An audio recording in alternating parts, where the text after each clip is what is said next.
హల్లెలూయా friends, praise lord. ఎలా ఉన్నారు? ప్రభువునామమున మీ అందరికీ వందనాలు. చూడండి, మనము కదా దేవునిలో ప్రార్థన చేసి ఒకవేళ నువ్వు అనుకుంటున్నావేమో, నా జీవితంలో ఏది ముందుకెళ్ళట్లేదు, ఏం చేయాలి, నీ పరిస్థితులు దారుణంగా అయిపోతున్నాయేమో రోజు రోజుకి. నువ్వు ఆయన యందు ఎదురు చూసి అలసిపోతున్నావా, కుంగిపోతున్నావా, సొమ్మసిల్లిపోతున్నావా?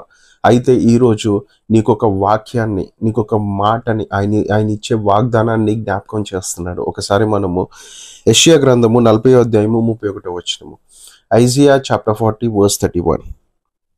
But those who trust in the Lord will find new strength. They will soar high on wings like eagles. They will run and not grow weary. They will walk and not faint. యెహోవా కొరకు ఎదురుచూచి వారు నూతన బలము పొందుదురు. వారు పక్షిరాజు వలె రెక్కలు చాపి పైకి ఎగురుదురు. అలేక పరిగెత్తుదురు, సొమ్మసిల్లక నడిచిపోదురు. హల్లెలూయా. చూడండి, నువ్వు యెహోవా కొరకు ఎదురు చూస్తున్నావు కదా, అయితే ఇప్పుడు నీకు నూతన బలము పొందుకునే సమయం వచ్చిందంట. దేవుడు నీ యందు నూతన కార్యాలు చేయటానికి, అవునా, పక్షిరాజు వలె నువ్వు ఏదైతే బంధకాలలో ఉన్నావో, ఏదైతే నువ్వు నీ జీవితంలో ముందుకెళ్ళట్లేదో, ఈ రోజు దేవుడు చెప్తున్నాడు ఏంటిదో తెలుసా?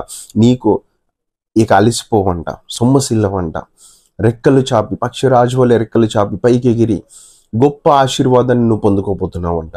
అవునా, దేవుడు నీ యందు బలమైన కార్యాలు చేయబోతున్నాడంట. అందుకే ఆయన యందు విశ్వాసముతో ఉండు.